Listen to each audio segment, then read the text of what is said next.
you also talked about how your awakening led you to begin psychotherapy and doing some of your own inner work. And you say something really interesting in the book about that, where we're seeing how Buddhist practice and meditation and mindfulness are intersecting with contemporary psychological thought or practice. And it's very helpful when we bring that into our psychotherapeutic work.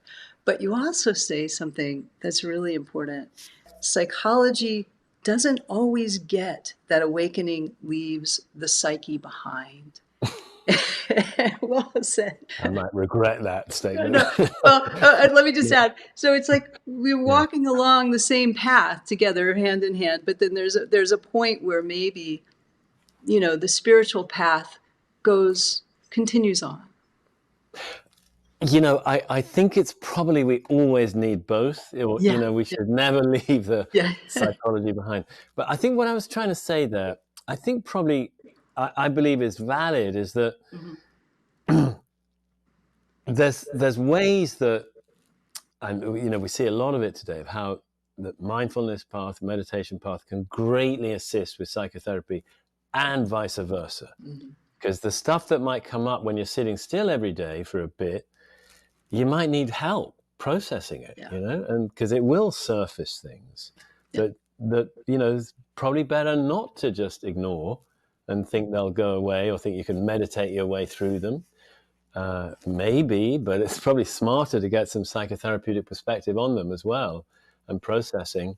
But I think it is also true that there's some territories of awakening that just they're not in the realm, they're not in the province of psychology. They're actually about that. There's a reality that's sort of kind of beyond the psychological self. Now, I think it's really important that it gets integrated with the psychological self. And I think we see what happens when people don't do that work, that they can think just because I've become an exalted, awakened being or something, God forbid they should think that, but just because I've seen through something about what I thought I was, I'm now I can do no wrong. I've left the whole thing behind. I'm absolutely free of everything. That can lead to a lot of trouble and very dangerous behavior and so on. And we've seen it in spiritual communities. It's not that uncommon. It's definitely not. It's not often, but it's not that uncommon that things go awry. The teachers, the leaders start getting much more power, a lot of projection, and it goes to their heads. And I mean, that's a risky thing. So we've got to always balance. Yes. If we acknowledge there's something around awakening and liberation, even, and enlightenment, even, we've got to absolutely balance that with human psychology. Nobody doesn't have human psychological stuff as well. Yes. And I think there's a lot of these sort of exalted seers and prophets and, practitioners, masters of the past. They weren't so perfect. I'm quite sure of it. There's one great figures that I always thought would be just flawless. Turns out, they could lose their temper. Yeah. You think, oh, they'd never do that, but they did. Yeah. There's some unresolved stuff, kind of milling, in the psyche. Yeah.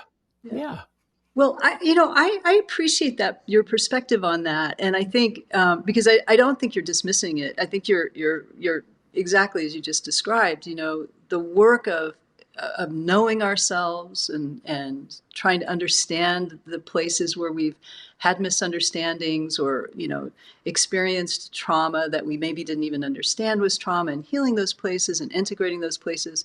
Those are all the work too of a spiritual path, and there's psychological path as well. And so they're helped by, so if you're on a spiritual path, you're going to encounter those things and you're going to have a little more help with them with practices like meditation and sort of a commitment to understanding those places within us.